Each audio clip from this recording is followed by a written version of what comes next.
Hello guys, welcome to English education. Students, हम पढ़ रहे हैं क्लास 10th हिस्ट्री के थर्ड चैप्टर को। चैप्टर का नाम है the making of global world. First part को हम ऑलरेडी कंप्लीट कर चुके हैं। उसमें हमने जाना कि किस तरह से प्री मॉडर्न वर्ल्ड में जो ट्रेड है वो होता था, लोग एक दूसरे से जुड़े, किस तरह से वो अपने सामान को आयात निर्यात करते हैं, किस तरह से एक क्रॉप दूसरे कंट्री में या दूसरे रीजन में उगाई जाने लगी, किस तरह से वो अपनी पूंजी का आदान प्रदान करते थे। तो ये सारी इंपॉर्टेंट चीज़ें हमने पढ़ी। साथ ही हमने सिल्क रूट के बारे में भी जाना। सिल्क रूट काफ़ी इंपॉर्टेंट टॉपिक है, यहाँ से क्वेश्चंस जरूर आते हैं। और आगे हमने चलकर पढ़ा पोटैटो और स्पैगेटी के बारे में, किस तरह से जो चीज़ें थी वो एक जगह से दूसरी जगह ट्रैवल कर रही थी और दूसरे जगह के जो लोग थे उनके बारे में जान रहे थे, ऐसी फसल को ग्रो कर रहे थे या दूसरी चीज़ों के बारे में वो सीख रहे थे। तो ये सारी चीज़ें पढ़ी हमने। और यह हमने पढ़ा डिजीज़ के बारे में, ट्रेड के बारे में, बहुत सारी चीज़ें हम फर्स्ट पार्ट में पढ़ चुके हैं। काफ़ी इंपॉर्टेंट पार्ट है। अगर आपने नहीं पढ़ा है तो डिस्क्रिप्शन बॉक्स में आपको लिंक मिलेगा, वहाँ से आप रीड कर सकते हैं।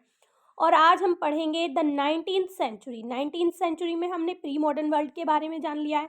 तो देखिए 19th सेंचुरी की बात करते हैं और ये पीरियड है 1815 से लेकर 1914 तक का। तो चलिए स्टार्ट करते हैं, जानते हैं। The world change profoundly in the 19th century. तो देखिए अब 19th सेंचुरी में जो वर्ल्ड था, जैसे हम ट्रेड के बारे में या दूसरी चीज़ों के बारे में पढ़ते चले आ रहे थे, काफ़ी बदलाव आ चुका था। अब इकोनॉमिक, चाहे इकोनॉमिक बदलाव को ले लो, political, social, cultural, technological factors interacted in complex way to transform societies and reshape external relation. तो देखिए सोसाइटीज़ काफ़ी ट्रांसफॉर्म हो चुकी थी, काफ़ी सारे बदलाव जो हैं देखे जाने लगे थे और जो रिलेशंस थे उनमें भी काफ़ी बदलाव आ चुके थे। Economist identify 3 type of movement. अब जो इकोनॉमिस्ट हैं वो 3 तरह के मूवमेंट को आइडेंटिफाई करते हैं। तो देखिए यहाँ पर हम पढ़ेंगे तीनों के बारे में। तो सबसे पहला यहाँ पर दिया गया है फ्लो ऑफ ट्रेड, ट्रेड के बारे में। तो देखिए economist identify 3 type of movement और flow within international economic change. तो देखिए इंटरनेशनल इकोनॉमिक चेंज के साथ साथ कुछ फ्लो भी यहाँ पर बताए गए हैं। फ्लो का मतलब है जो ट्रेड हो रहा था, आयात निर्यात जो हो रहा था वो क्या क्या था। तो यहाँ पर मेनली 3 बताए गए हैं। The first is the flow of trade. सबसे पहला फ्लो किसका हो रहा था? ट्रेड का हो रहा था, वो बढ़ रहा था बहुत ज़्यादा in 19th century. Referred largely to trade in goods. सबसे ज़्यादा ट्रेड किन चीज़ों का हो रहा है ये बताया जा रहा है, गुड्स का ज़्यादा हो रहा था। जैसे कि क्लॉथ को ले लो, वेट को ले लो, इन सब चीज़ों का बहुत ज़्यादा ट्रेड बढ़ चुका था। The second is the flow of labour. और दूसरा फ्लो किस चीज का था? वो था लेबर का। The migration of people in search of employment. जो लोग थे वो माइग्रेट हो रहे थे, यानी कि एक जगह से दूसरी जगह पर जाकर शिफ्ट हो रहे थे, सेटल हो रहे थे इन सर्च ऑफ एम्प्लॉयमेंट, रोजगार की तलाश में। द थर्ड, अब देखिए हमने 2 मूवमेंट यहाँ पर पढ़ लिए, काफी इंपॉर्टेंट है, डायरेक्ट यहाँ से क्वेश्चन पूछा जा सकता है। The third is the movement of the capital. और जो तीसरा फ्लो था वो मूवमेंट था कैपिटल। कैपिटल मतलब पूंजी आप कह सकते हैं, रुपया पैसा आप कह सकते हैं। फॉर शॉर्ट टर्म और long term investment over long distance. तो देखिए शॉर्ट टर्म में भी देखा जा रहा था, लॉन्ग टर्म में भी देखा जा रहा था और लॉन्ग डिस्टेंस तक इसको देखा जा रहा था, यानी कि बहुत ज़्यादा फ्लो देखने के लिए मिल रहा था।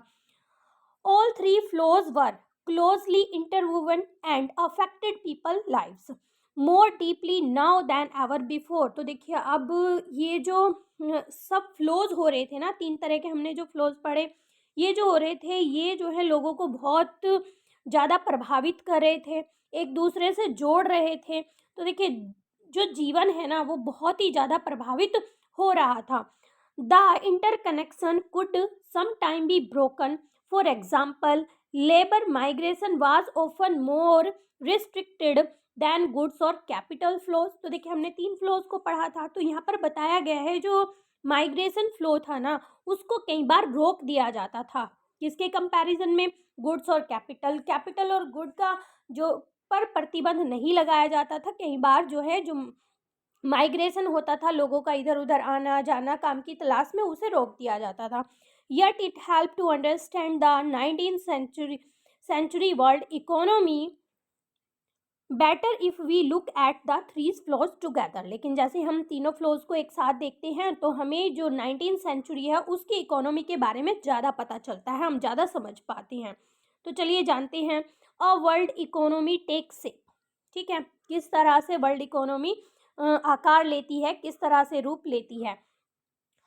A good place to start is changing pattern of food production and consumption in industrial Europe. तो देखिए यहाँ पर सबसे बढ़िया जो एग्जाम्पल है वो फूड को लेकर है। बताया गया है कि फूड के प्रोडक्शन और कंजप्शन को लेकर जो इंडस्ट्रियल यूरोप था वो बहुत एक अच्छा एग्जाम्पल हो सकता है समझने के लिए। ठीक है, traditionally countries like to be self sufficient in food. तो देखिए परंपरागत रूप से जो कंट्रीज थे वो क्या चाहती थी कि वो सेल्फ सुफिशेंट हो फूड में, मतलब अपनी कंट्री में वो पर्याप्त खाना प्रोड्यूस कर सकें। But in 19th century Britain self sufficiency in food mean lower living standard and social conflict. लेकिन अब ब्रिटेन की यहाँ पर बताई गई है बात, क्योंकि 19th सेंचुरी की बात है और ब्रिटेन में अगर सेल्फ सुफिशेंसी है फूड की तो इसका मतलब क्या है कि जो लिविंग स्टैंडर्ड है वो काफ़ी लो है और सोशल कॉन्फ्लिक्ट बहुत ज़्यादा होंगे।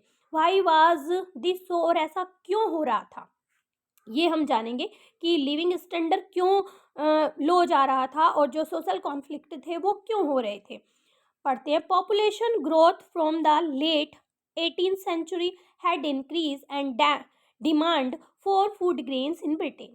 तो देखिए इंक्रीज, हाँ देखिए पॉपुलेशन जैसे जैसे बढ़ती है लेट 19th सेंचुरी में, ब्रिटेन की बात हो रही है, ब्रिटेन में अचानक से जो पॉपुलेशन है वो लेट 19th सेंचुरी में काफ़ी बढ़ जाती है।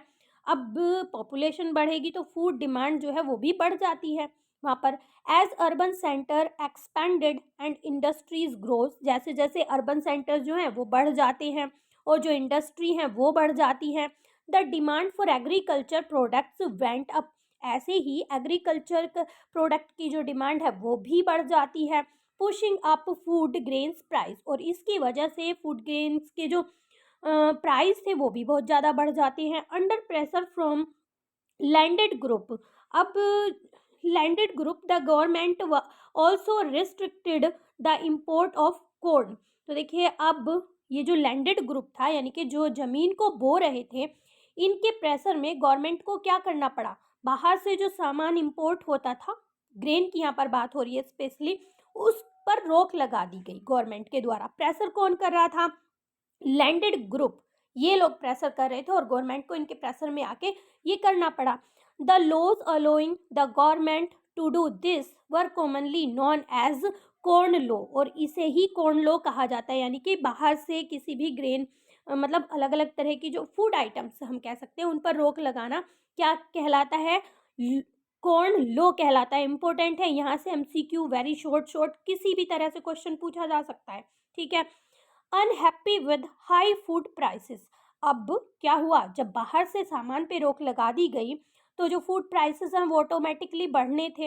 Industrialist and urban dwellers force the abolition of corn law, अब जो इंडस्ट्रियलिस्ट थे, जो अर्बन ड्वेलर्स थे, वो गवर्नमेंट को फोर्स कर रहे थे कि ये जो कॉर्न लॉ लगाया हुआ है इसको अबॉलिश किया जाए, इसको हटाया जाए, क्योंकि प्राइसेस जो है काफ़ी ज़्यादा बढ़ते चले जा रहे थे।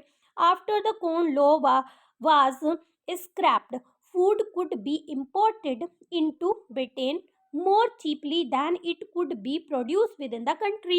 तो देखिए अब जब बाहर से सामान इंपोर्ट होने लगा और ये कॉर्न लॉ हटा दिया गया तो सामान बाहर से ब्रिटेन में इंपोर्ट होने लगा और वो काफ़ी सस्ता मिलने लगा, जितना कि मतलब कंट्री में जिस तरह से प्रोड्यूस किया जा रहा था उसकी लागत ज़्यादा आती थी और जो सामान बाहर से इंपोर्ट किया जाता था वो सस्ता पड़ता था। British agriculture was unable to compete with imports, तो देखिए जो ब्रिटिश एग्रीकल्चर थे वो इसके साथ कंपटीशन नहीं कर पा रहे थे, क्योंकि उन्हें फसल उगाने में ज़्यादा मेहनत, ज़्यादा पैसे की ज़रूरत होती थी और जो सामान इंपोर्ट होता था वो सस्ते में मिलता था।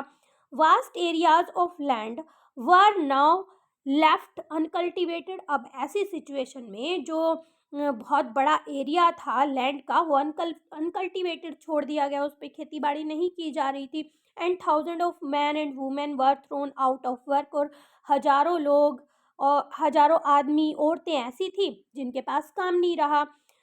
दे फोक्ड दे फ्लोक्ड टू द सिटी और माइग्रेटेड ओवरसीज। अब उन्होंने जो है माइग्रेशन करना शुरू कर दिया, वो शहर के बाहर या दूसरी कंट्री में जाकर शिफ्ट होने लगे, काम की तलाश में उन्हें बाहर जाना पड़ा। एज फूड प्राइसेस फैल, जैसे ही फूड प्राइसेस जो हैं गिरते हैं, कंजप्शन इन ब्रिटेन रोज। तो देखिए जो कंजप्शन है वो बढ़ जाता है। कंजप्शन क्या होता है? किसी चीज़ को परचेज करना, किसी चीज़ को यूज़ करना। तो देखिए जो कंजप्शन है ब्रिटेन में फूड का, वो बढ़ जाता है। From the mid 19th century, faster industrial growth in Britain also lead to higher income and therefore more food imports. तो देखिए अब क्या हुआ, अब मिड 19th सेंचुरी की बात है। जैसे जैसे इंडस्ट्रियल ग्रोथ होने लगी ब्रिटेन में, तो इनकम हाई होने लगी। अब इनकम हाई होगी लोगों की, तो जो फूड था वो ज़्यादा इम्पोर्ट होने लगा।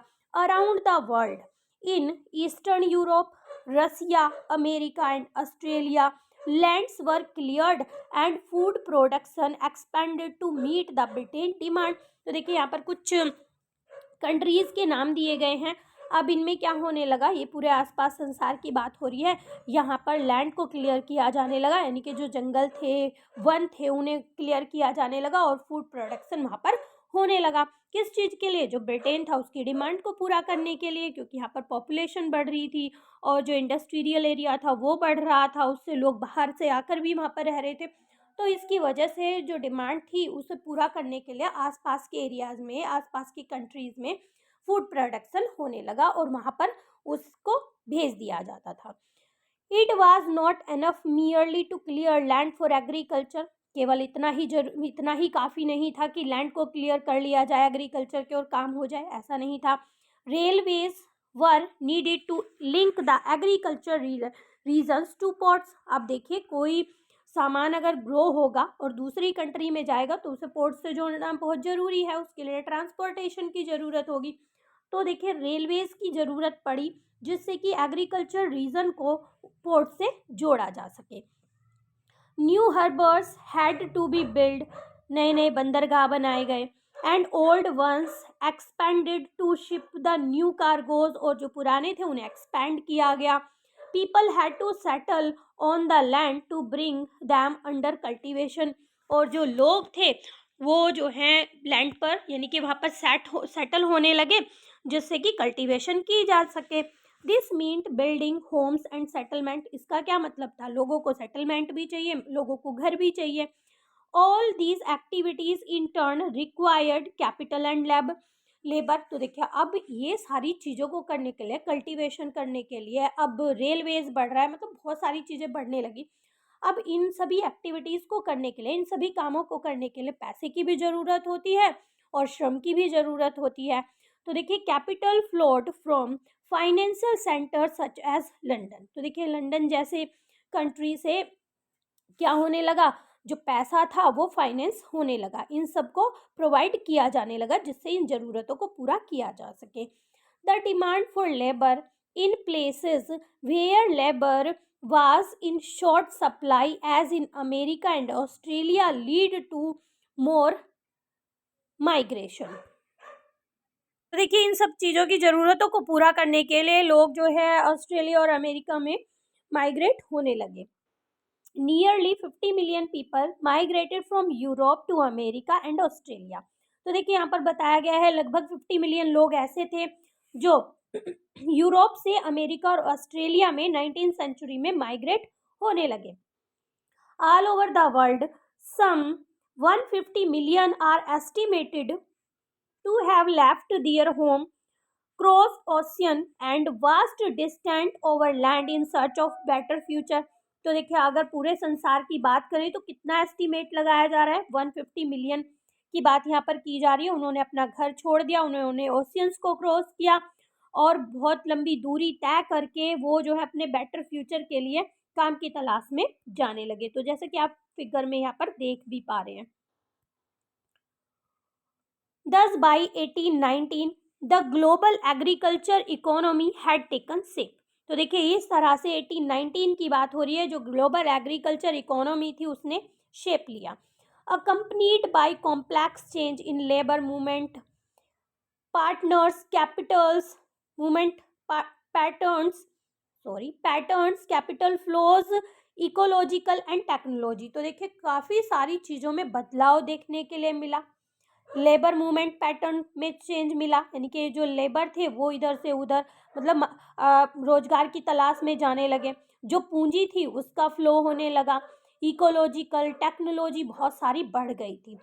Food no longer come from the nearby village or town but from thousands of miles away। अब देखिए जो फूड था ना वो आसपास के गांव और शहरों से नहीं मंगाया जा रहा था, बल्कि 1000 मील्स ऑफ मतलब हजारों मील दूर से वो इम्पोर्ट किया जा रहा था। It was not grown by the peasant tilling his own land. ये केवल जो पीजेंट्स थे ना, जो किसान लोग थे, वो अपनी ज़मीन को टीलिंग करके नहीं ग्रो कर रहे थे, but by an agriculture workers. तो लेकिन ये बल्कि ये जो है एग्रीकल्चर वर्कर्स जो थे वो ग्रो कर रहे थे।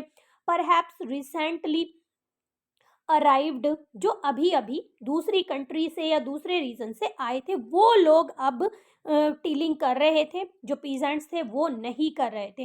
Who was now working on a large farm that only a generation ago had most likely been a forest. तो देखिए अब जिस बड़े से फार्म पर वो काम कर रहे थे, ये हो सकता है कि ये एक पीढ़ी पहले ये एक जंगल हो। मतलब इस तरह से जमीन को बहुत ज़्यादा काटा जा रहा था और एक पीढ़ी पहले वो एक बड़ा सा जंगल था, अब वो जो है ऐसी लैंड हो गई थी जिस पर फार्म बना दिए गए थे। It was transported by railway built for that very purpose and by ships which were increasingly manned in these decades by low paid workers from southern Europe, Asia, Africa and Caribbean. तो देखिए यहाँ पर बताया गया है, कुछ countries के नाम बताए गए हैं कि ये जो है, ये जो लेबर थे, लेबर की बात हो रही है, इन्हें किस पर्पज़ के लिए बुलाया जा रहा था, रेलवेज़ के लिए, और जो दूसरे ट्रांसपोर्टेशन का काम था उसके पर्पज़ के लिए बुलाया जा रहा था। शिप से आ रहे थे, रेलवेज से आ रहे थे, और ये जो है लो पेड वर्कर थे। कहाँ से आ गए थे ये? यूरोप से, एशिया से, अफ्रीका से और कैरिबियन से। तो इन कंट्रीज से इन्हें लाया जा रहा था। Some of this dramatic change though on a smaller scale occurred closer home in West Punjab. तो देखिए अभी तक तो हम आउट ऑफ कंट्री की बात कर रहे हैं, पंजाब कहाँ पे है, इंडिया की बात हो रही है। तो मतलब ऐसा ही कुछ चेंज जो है पंजाब में, वेस्ट पंजाब में भी देखने के लिए मिल रहा था। Here the British Indian government, उस समय पर कौन सी गवर्नमेंट थी? ब्रिटिश इंडियन गवर्नमेंट थी। built a network of irrigation canal and transformed semi-desert waste into fertile agricultural land that could grow wheat and cotton for export। तो देखिए यहाँ पर जो ब्रिटिश इंडियन गवर्नमेंट थी उसने क्या किया एक नेटवर्क बनाया, नहरों का एक नेटवर्क बनाया जिससे इरिगेशन किया जा सके, और जो सेमी डेजर्ट वेस्ट लैंड थी ना उसे फर्टाइल बनाया, ऐसा बनाया जिसमें एग्रीकल्चर की जा सके, और वहाँ पर वीट और कॉटन को ग्रो किया जा रहा था एक्सपोर्ट के लिए, जिससे कि ब्रिटेन में उसे एक्सपोर्ट किया जा सके, बाहर भेजा जा सके। The canal colonies as the area irrigated by new canals were called. तो देखिए कैनल कॉलोनीज कौन से एरिया को कहा जाता था? जो उन कैनल से इरीगेट किए जाते थे उस एरिया को कैनल कॉलोनीज कहा जा रहा था। इम्पोर्टेंट है, मोस्ट इम्पोर्टेंट क्वेश्चन बन सकता है यहाँ से। Were settled by peasants from the other part of Punjab. तो देखिए पंजाब से अलग पार्ट के जो पीजेंट्स थे ना वो ये सब काम कर रहे थे। जैसे कि अभी हमने ऊपर एग्जाम्पल पढ़ा कि दूसरी कंट्री से जाकर लोग दूसरी कंट्री में सेटल हो रहे थे, वो रोजगार के लिए वहाँ पर जा रहे थे, बिल्कुल वैसा ही पंजाब में भी देखने के लिए मिला, ये एग्जाम्पल बताया गया है। Of course food is merely an example. A similar story can be told for cotton, the cultivation of which expanded worldwide to feed British textile mills. तो देखिए ये जो है एग्जाम्पल हमने फूड का दिया, केवल यहाँ पर फूड की बात नहीं है, ऐसी ही कुछ स्टोरी कॉटन के बारे में भी है।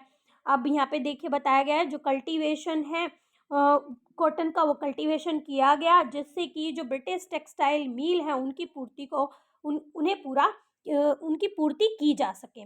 और रबर का भी यहाँ पर एक ऐसा ही एग्जाम्पल है। Indeed so rapidly did regional specialization in the production of commodities developed that between 1920 and 1914 world trade is estimated to have multiplied 25 to 40 times। तो देखिए ये जो चेंज है ये काफ़ी जल्दी हुआ और मतलब ऐसा होने लगा कि कोई भी रीज़न किसी भी चीज़ के लिए स्पेशलाइज होने लगा।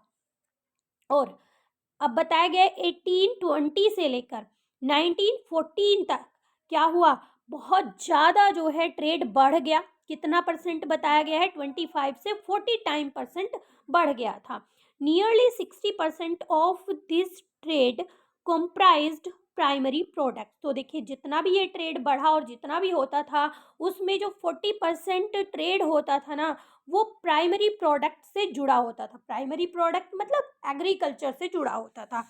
That is agricultural products such as wheat and cotton and minerals such as coal. तो देखिए यहाँ पर कुछ एग्जांपल्स दिए गए हैं एग्रीकल्चर प्रोडक्ट्स के, जैसे व्हीट है, कॉटन है और आगे बताए गए हैं मिनरल्स है, कोल्स है। तो इनका प्रोडक्शन बहुत ज़्यादा होने लगा। तो देखिए अब हम पढ़ेंगे रोल ऑफ टेक्नोलॉजी। काफ़ी इंपॉर्टेंट रोल होता है ट्रेड में टेक्नोलॉजी का। सारी चीज़ें हम यहाँ पर जानेंगे किस किस तरह से हुई। What was the role of technology in all this. तो देखिए इन सब में टेक्नोलॉजी का क्या रोल था, ठीक है। The railways, steam ships, telegraphs for example were important invention without which we cannot imagine the transformed 19th century world। तो देखिए ये कुछ एग्जाम्पल हैं, जैसे रेलवेज हैं, स्टीम शिप्स हैं, टेलीग्राफ है, ये कुछ एग्जाम्पल हैं जिनके इन्वेंशन के बिना हम इमेजिन ही नहीं कर सकते कि जो 19th सेंचुरी का वर्ल्ड था वो ट्रांसफॉर्म हो सकता था।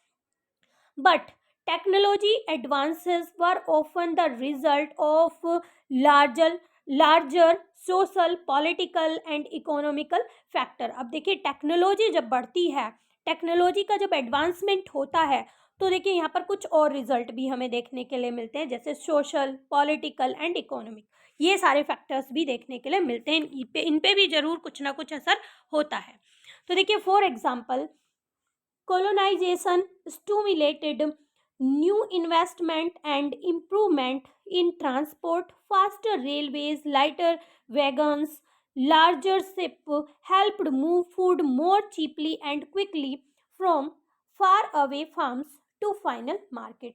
तो देखिए ये जो ट्रांसपोर्टेशन का काम हुआ ना, इससे बहुत ज़्यादा मतलब गुलामी बढ़ गई। हम ये कह सकते हैं कि एक देश दूसरे देश को या एक रीजन दूसरे रीजन को गुलाम बनाने लगा। तो देखिए अब इसमें क्या क्या चीज़ों की ज़रूरत थी, जैसे फास्ट रेलवे की, लाइटर वैगन की, मतलब हल्की फुल्की जो कंपार्टमेंट हैं, रेलगाड़ी के जो डिब्बे हैं वो बहुत हल्के हों, बड़े बड़े शिप हों, और जिससे कि सामान को बहुत दूर से बहुत सस्ते में और जल्दी लेकर आया जा सके फाइनल मार्केट तक। तो देखिए इससे क्यों जो है ये कॉलोनाइजेशन बढ़ा, क्या कारण था, क्योंकि इन्वेस्टमेंट कौन करेगा, जो पावरफुल होंगे ना, जो कंट्री या जो रीजन पावरफुल होंगे वो इन्वेस्ट करेगा वहाँ पर, ठीक है, वही इम्प्रूवमेंट करेगा ट्रांसपोर्ट में। अब वो ऐसा क्यों करेगा, क्योंकि वो वहाँ से दूसरे रीजन से बहुत सारी जो नेचुरल चीज़ें हैं उन्हें अपनी कंट्री में या अपने रीजन में ले जाना चाहता है। तो ऐसा ही हो रहा था और इसकी वजह से ही टेक्नोलॉजी बढ़ रही थी। देखिए the trade is meat offer a good example of this connected process. तो देखिए यहाँ पर एक एग्जाम्पल दिया गया है, the trade in meat. Meat का जो ट्रेड होता था, एक बहुत ही अच्छा एग्जाम्पल है इस चीज़ को समझने के लिए, इस पूरी प्रक्रिया को समझने के लिए। Till the 1870s animals were shipped live from America to Europe. तो देखिए अब 1870 तक जो एनिमल्स जो हैं अमेरिका से यूरोप भेजे जाते थे वो जीवित होते थे, मतलब जिंदा एनिमल को भेजा जाता था अमेरिका से यूरोप में। And then slaughter when they arrive there, और जब वो वहाँ पर चले जाते थे तब उन्हें काटा जाता था। But live animals took up a lot of ship space, लेकिन जो जीवित रहते थे ना एनिमल, उन्हें बहुत सारी जगह चाहिए होती थी स्पेस में। Many also died in voice, कुछ तो यात्रा के दौरान ही मर जाते थे। फेल इल, कुछ बीमार पड़ जाते थे। लॉस्ट वेट, कुछ का वजन कम हो जाता था। और बिकेम अनफिट टू ईट, या फिर कुछ ऐसे हो जाते थे जिन्हें खाया नहीं जा सकता था। Meat was hence an expensive luxury beyond. तो देखिए इस तरह से जो मीट था वो यूरोप के जो पुअर पीपल थे उनके लिए काफ़ी लग्जियरस चीज़ बन गया था। क्यों? क्योंकि वो काफ़ी एक्सपेंसिव होता था, क्योंकि इतना सारा लॉस हो जाता था वहाँ तक पहुँचते पहुँचते कि वो काफ़ी महंगा पड़ता था। High prices in turn kept demand and production down until the development of new technology. अब जो प्राइस थे वो काफ़ी हाई थे, इसलिए जो डिमांड थी ना वो काफ़ी कम थी। वो कब तक रहा? जब तक डेवलपमेंट नहीं हुआ और नई टेक्नोलॉजी नहीं आ गई। नेमली रेफ्रिजराइज्ड रेफ्रिजरेटेड नेमली रेफ्रिजरेटेड शिप। तो देखिए क्या बनाया गया? टेक्नोलॉजी को डेवलप किया गया और रेफ्रिजरेटेड शिप बनाए गए, यानी कि जिससे जो मीट था उसे जमाया जा सके, उसे प्रिजर्व करके रखा जा सके, which enable to transport of इम्पेरिस food for our long distance. तो देखिए अब इससे जो है काफ़ी लंबे दूरी पर भी जो फूड था इस तरह का उसे जमा कर रखा जा सकता था और ट्रांसपोर्ट किया जा सकता था। Now animals were slaughtered for food at the starting point. अब क्या किया जाने लगा? जहाँ से एनिमल्स को भेजा जाता था वहीं पर उनको काटा भी जाता था स्टार्टिंग पॉइंट से।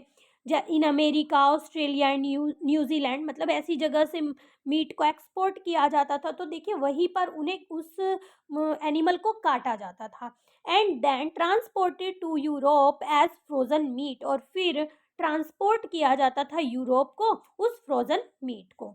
This reduce shipping cost and lowered meat price in Europe. अब इससे क्या हुआ? इससे जो शिपिंग कॉस्ट थी वो काफ़ी कम हो गई, प्राइस जो है वो भी काफ़ी कम हो गए यूरोप में।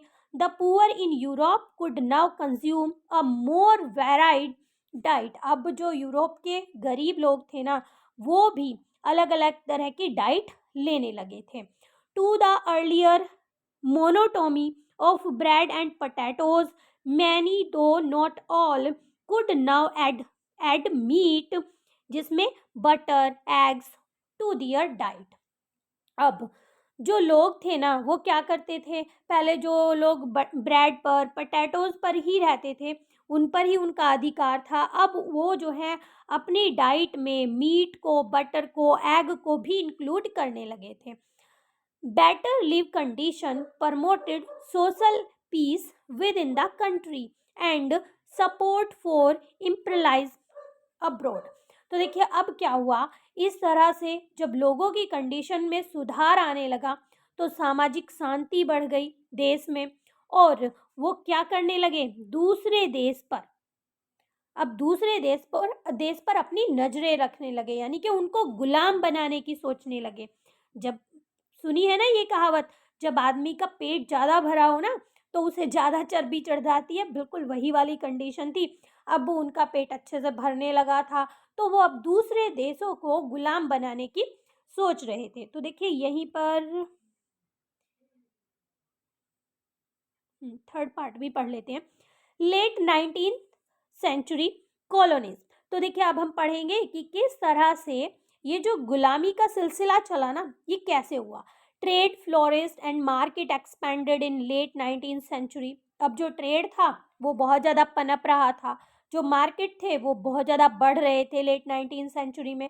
But this was not only a period of expanding trade and increase prosperity. लेकिन ये जो पीरियड था ना ये केवल ऐसा पीरियड नहीं था जिसमें जो ट्रेड है वो बढ़ रहा था, जो प्रॉस्पेरिटी है वो इंक्रीज हो रही थी। It is important to realise that there was a darker side of this procedure. लेकिन ये जो ये प्रक्रिया थी ना, इसकी एक डार्कर साइड भी थी। मतलब देखा है ना, एक चीज़ की पॉजिटिविटी होती है तो नेगेटिविटी भी होती है, उसके साइड इफ़ेक्ट भी होते हैं। बिल्कुल वही बात है, तो यहाँ पर साइड इफ़ेक्ट भी देखने के लिए मिल रहे थे। In many parts of the world, संसार के बहुत से ऐसे हिस्से थे, the expansion of trade and closer relationship with the world economy also meet a loss of freedom and livelihood. तो देखिए, ये जो एक्सपेंशन ऑफ ट्रेड हो रहा था ना, और क्लोजर रिलेशनशिप हो रहा था, इससे क्या हो रहा था, कुछ लोगों की फ्रीडम और लिवलीहुड को भी का भी लॉस हो रहा था। Late 19th century European conquest produce many painful economic, social, ecological change through which the colonized society were brought into the world economy। तो देखिए, ये जो सारी चीज़ें हैं, काफ़ी पेनफुल चीज़ें भी देखने के लिए मिली, यानी कि economic, social and ecological change काफ़ी पेनफुल रहे जो चेंजेस हुए इन्हें लेकर। और जो सोसाइटीज़ हैं, बहुत सारे समुदाय ऐसे थे जो गुलाम बन गए, और इस तरह से उन्हें वर्ल्ड इकोनॉमी से जोड़ा जा रहा था। देखिए, यहाँ पर एक मैप दिखाया गया है, मैप को देखते हैं। कहा गया है, look at the map of Africa. Africa के इस मैप को देखते हैं। You will see some countries border run straight. आप देखोगे कि कुछ कंट्रीज ऐसी हैं जिनके बॉर्डर एकदम से स्ट्रेट लग रहे हैं, जैसे कि आप यहाँ देख पा रहे हैं, यहाँ पे देख पा रहे हैं, यहाँ पे देख पा रहे हैं, हो रहा है ना ऐसा ही। तो देखिए, कुछ कंट्रीज़ ऐसी हैं जिनके बॉर्डर बिल्कुल स्ट्रेट नज़र आ रहे हैं, जैसे कि किसी रूलर को यूज़ करके लाइन खींच दी गई हो। Well, in fact this was almost how rival Europe power in America drew up the border demarcating demarcating their respective territories। तो देखिए, ऐसा किया गया। जो यूरोपियन पावर है ना, कुछ कंट्रीज थी जिन्हें यूरोपियन पावर कहा जाता है, तो देखिए उन्होंने ऐसा किया, और अफ्रीका में ऐसा लग रहा है कि जी ये जो बॉर्डर है ना, ये इस तरह से बना दिया गया। In 1885 the big European power meet in Berlin to complete the carving up of Africa between them. तो देखिए, इम्पोर्टेंट डेट है। इन 1885 में जो बिग यूरोपियन पावर थी ना, वो बर्लिन में सब इकट्ठा हुए, वहाँ पर मिले, और उन्होंने जो है इस तरह से जैसे हमने पढ़ा कि इस तरह से बॉर्डर, ऐसी लाइनें बनी हुई हैं, इस तरह से वो इकट्ठा हुए थे उस अफ्रीका को आपस में बांटने के लिए। Britain and France made vast addition to to their overseas territory in the late 19th century. तो देखिए, यहाँ पर ब्रिटेन और फ्रांस की बात की गई है। उन्होंने भी जो ये लेट 19th सेंचुरी में जो ओवरसी टेरिटरी थी ना, इन्हें अपने में ऐड कर लिया था। अफ्रीका की बात की जा रही है, अफ्रीका की जो ओवरसी टेरिटरी थी उन्हें अपने में ऐड कर लिया था। Belgium and Germany became new colonial power. अब बेल्जियम और जो जर्मनी थे, हमने पढ़ा ना ऊपर अभी, यूरोपियन पावर, तो यूरोपियन पावर में ये सभी कंट्री आ रहे हैं, जैसे कि ब्रिटेन है, फ्रांस है, बेल्जियम है, जर्मनी है। ठीक है, जर्मनी और बेल्जियम भी नए कॉलोनियल पावर बनकर सामने आए थे। The US also become a colonial power in late 1890s by taking over some colonies earlier held by Spain. तो देखिए, यूएस भी एक कॉलोनियल पावर बनकर सामने आता है, और जो स्पेन के अंडर में जो पार्ट था उसको, उस पर वो अपना आधिपत्य जमा लेता है। Let us look at an example of the destructive impact of colonialism on the economy and livelihood of colonized people। तो देखिए, हम देखेंगे कि किस तरह से जो लोग थे जिन्हें गुलाम बनाया गया, किस तरह से उनकी लिवलीहुड पर प्रभाव पड़ता है, किस तरह से वो प्रभावित होते हैं। तो देखिए, नेक्स्ट पार्ट में हम ये सारी चीज़ें पढ़ेंगे कि लोगों पर क्या इम्पैक्ट हुआ था इस कॉलोनिज्म का, किस तरह से लोगों को बहुत सारी पॉलिटिकल, सोशल सिचुएशन देखनी पड़ी थी, और कौन कौन सी चीज़ों को वो नहीं चाहते थे जो उन्हें करना पड़ा। तो ये सारी चीज़ें पढ़ेंगे हम अपने आने वाले कुछ नेक्स्ट पार्ट में, क्योंकि वीडियोस आपकी काफ़ी लंबी होती जा रही हैं। चैप्टर आपका काफ़ी लंबा है। तो मिलते हैं अपने नेक्स्ट टॉपिक में, तब तक के लिए bye bye and take care.